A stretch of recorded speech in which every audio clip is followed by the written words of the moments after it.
Hi, I'm Ben, one of the team members here at Amaro Music.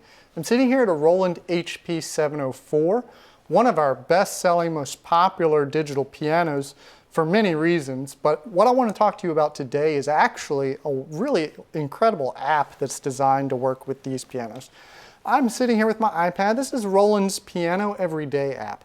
Now, this is an app that has many functionalities, but the name of the app actually is the primary goal, to keep you motivated and enjoying playing your piano literally every day. There are many great facets to this app, from functioning as a remote controller and a touchscreen interface for your piano to educational tools that are going to help you, whether you're just getting started or you're more of an advanced player.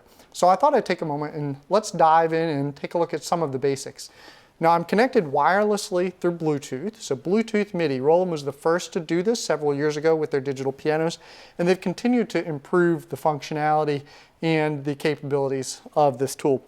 The home screen of the app here, which we'll put up on screen, you'll notice that we've got some statistics. Now, this isn't a very exciting piano student. He's only practiced 2 minutes in the last week.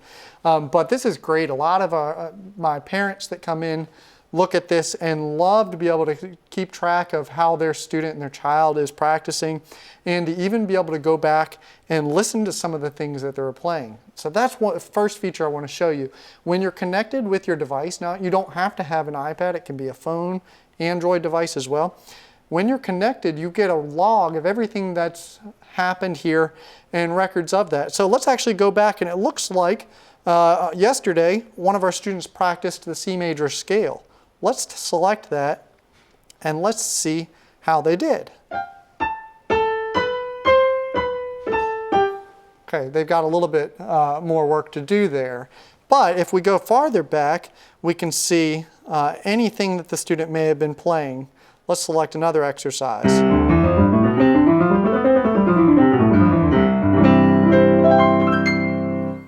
Well, actually not bad. So the student can obviously play the scale and the arpeggio. That's just information that was recorded in the background without needing to do anything. So you get a really a wonderful creative tool here for not just accountability, but say you're somebody who's just experimenting and learning, and you come up with something you like, and you're like, well, what was that? You can actually go back and listen to those excerpts again. Now let's dive in a little bit more. One of the first things that I want to show you is that we get a remote control. Up here at the top right corner of the screen, you'll see the remote control icon. And that opens up many of the settings, from tuning and key touch and volume, ambience, all of those things, to simply selecting from the list of tones that are available. Let's say we want to practice with the electric piano. Look at all the electric pianos available.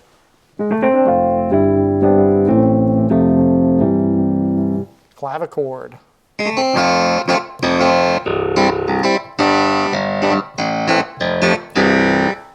Lots of great tools in there. Let's go back to piano for just a moment. We can select not from just one tone, but we can split the keyboard.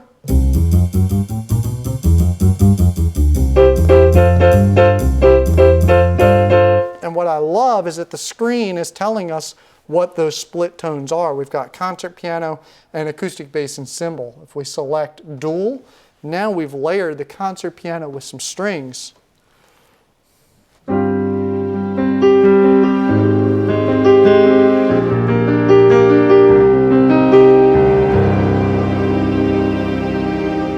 So we can choose to drive the piano from the keyboard, or we can step back and play around with the sounds. Let's exit that.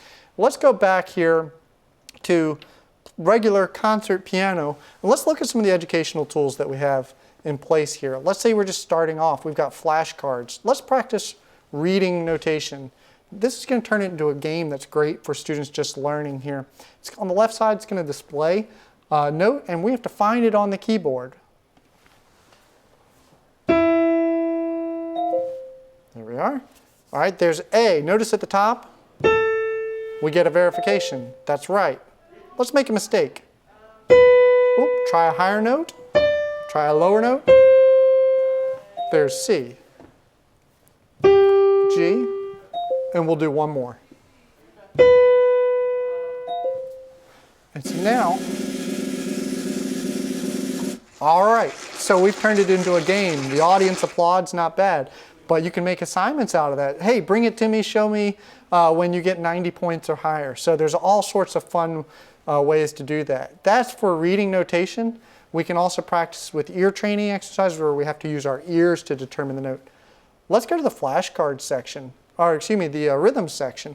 Rhythms are great for a lot of folks that like to compose and play around with different musical styles. We can select from any variety of music we want. Let's say some 6/8 gospel, and let's just start. It's a little slow for my taste, so let's speed it up.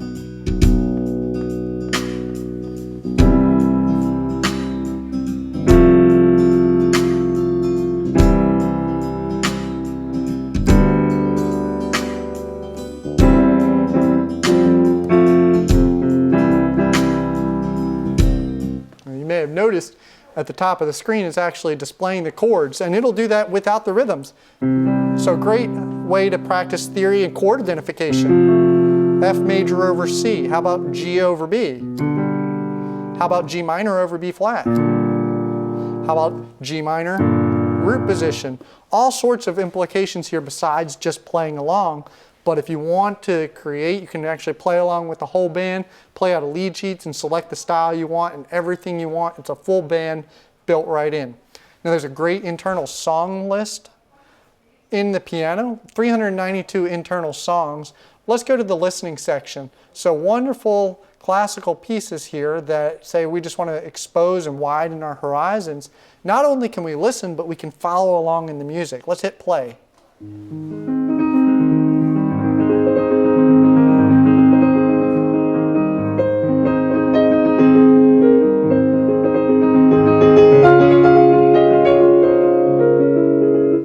Now, if you're an advanced player, that's wonderful. If you're somebody like me who's not that advanced, let's go to something that we might be able to track along with.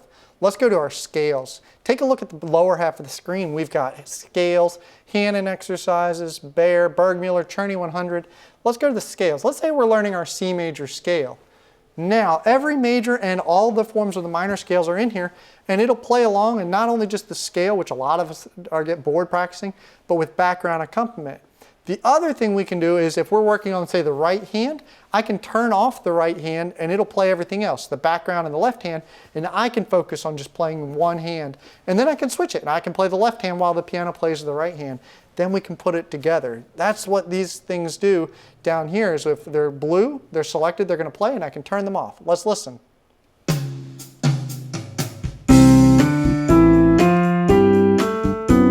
So I've turned off the right hand, and I'm going to jump in.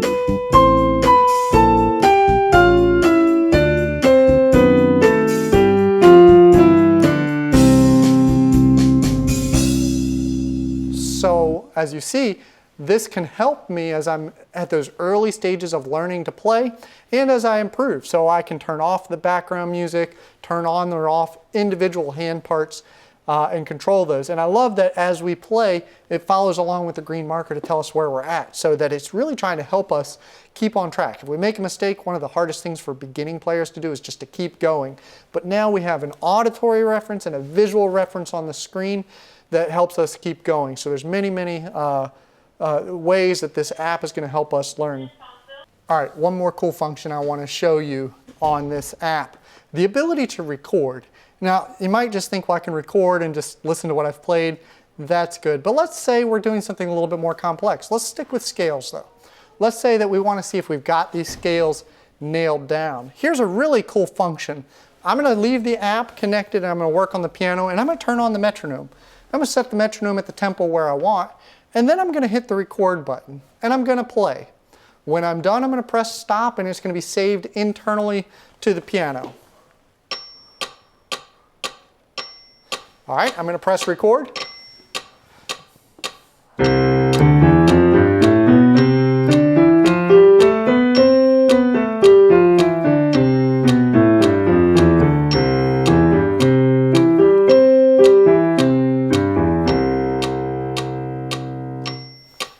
And we're going to press stop.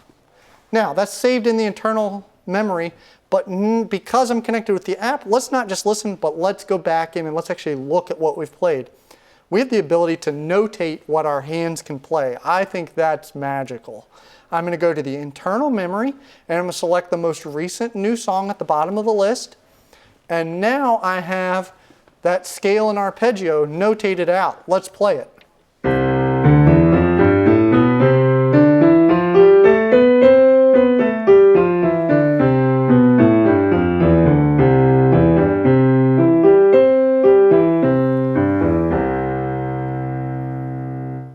Again, I think that's pretty incredible that I could simply play and see the music.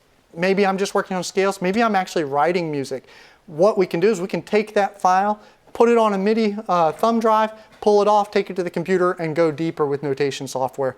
That's the Piano Everyday app. Many, many features that are going to help you enjoy playing your piano, take your study of the piano to the next level.